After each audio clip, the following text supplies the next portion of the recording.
content marketing always seem to blow your budget out of the water? Also, have you been avoiding content marketing because it is just too expensive to go ahead with? Well, don't worry guys. Today, I bring you 6 tips to make sure your content marketing stays on a budget. Also guys, make sure you stick on for tip number 3 and tip number 6 because that will bring back the B in your budget. Okay, that was super lame. The things I have to do for content marketing, am I right guys? Okay guys, let's hop on to the video. Welcome back to my channel guys. For those of you who are new, I am the Marketing Nomad and I usually talk about content marketing, social media, and marketing and brand management. I usually upload videos every Tuesdays and Fridays. By the end of this video, you're going to understand how to make sure that your content marketing stays within your budget and make sure that you are optimizing that budget to the maximum. Before we get to the video, I do have a customary shout out. Thank you so much for asking me this question. I absolutely loved it. If you're sitting there and wondering how to get your business page or your profile featured, don't worry guys. All you have to do is follow me on any of these pages, my YouTube, my Instagram, or my LinkedIn, and ask me an awesome marketing question and you will get featured in the next video. So, as you guys know, for the entire month of Feb, I'm going to be talking about various topics in content marketing, starting from the fundamentals, which I covered in the last videos, tips and tricks to make sure that your marketing stays on a budget, that is this video, how to find content ideas, what are some of the tips and tricks for content, for social media, and all of those fun stuff. So, if you've not subscribed to my channel yet, well, what are you waiting for? Alright guys, as I always say, let's get down to business. Now, tip number 1 is something that I absolutely emphasize on, and that is quality over quantity. Now, I don't think this tip calls for much detail. If you are making sure that you are putting one content a week, it is absolutely consistent, it is relevant to your audience, and it is valuable information, then believe me, that would be so much more effective than if you were to be just churning out content every single day without doing your proper research, without scheduling your content, without having a proper plan to all of your things. To be honest guys, the second route is actually going to do more damage to your brand than good. So if you are making sure that you are putting absolute quality work, that trumps everything else. Now guys, let's hop on to tip number 2. Now tip number 2 is engagement versus views. I know that a lot of businesses put their entire attention onto tracking views, but I'm here to tell you that that is actually not the right metric to go for. Now the kind of engagement metrics that you would be looking for would ideally be how many of your posts have been shared, how many people have saved those on Instagram, how many people have downloaded your PDFs or your ebooks, how many people have shared your content on their story and tagged you. Now these are extremely important and actually way more than views because you are engaging with your customers, you are engaging with your audience, and it is creating a two-way valuable connection, which is basically the main intent of content marketing. And this is something that I actually talk about in this video of mine, so if you guys have not checked it out, feel free to check out. That video talks about the content marketing fundamentals, what are some of the basic tips and tricks, and how to get started.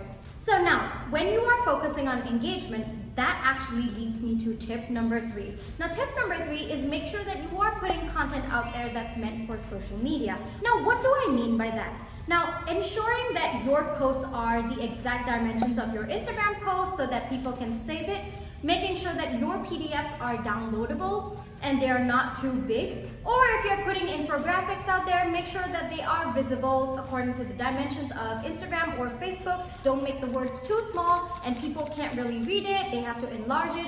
That actually hinders their experience of viewing your valuable content. So make sure that when you are putting content out there, it is easy for people to share it, it is easy for people to save it, it is also easy for people to download it. Now tip number 4 is actually super important, and that is to map out your buyer's journey. Try to identify avenues where your content would be most visible to your audience. Now let me take an example. Now, suppose your main idea for your campaign was to build brand awareness. So ideally, your potential customers would be found on Google search. Suppose you are a business selling laundry detergents, for example. Now, what your potential customers would be looking for on Google would be, are there there laundry detergents without chemicals? Is it cheaper to make your own laundry detergent at home? How to load a washing machine correctly? What is the difference between the hot and the cold setting on the washing machine? Guys, believe me, that question is genuinely my own. I absolutely still do not know the difference between the hot and cold setting, even though I have done my laundry for the last 2 years. Okay, so now, and these would ideally be the topics for the blogs that you are putting out or infographics that you are putting out there to build brand awareness. So basically what the template does for you is it actually maps out your entire buyer's journey, and you can also identify which content would be suitable for which type of consumers. I'll put the link in the description below, don't forget to check it out. Now, talking about different buckets of consumers, let's hop on to tip number 5. Now, on a broad note, there are 4 stages to your consumer's journey. The first one, awareness, where your consumer is actually not yet aware of your brand. The second stage is the evaluation stage, where they're actually deciding whether they should purchase your product or not. Third stage is called purchase, which means to say that your buyer is about 1% away from buying your product and they are making final decisions. And the last stage, and this is something that most businesses don't pay attention to, and that is the post-purchase phase. Basically, that part of the journey is how your buyer reacts or responds to your product or service. Now, if you guys remember from my previous video, I did talk about keeping specific content types for specific stages. This tip is a little bit of an elaboration from that. What I want you to do is stick to maybe 1 or 2 at the most stages of your buyer's journey and create content for only those 2 stages.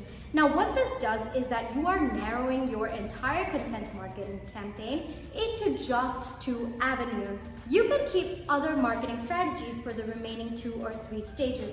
Now, what this does is that it actually loops back to tip number 1, where I said quality over quantity. You are focusing on exactly 1 stage or 2 stages.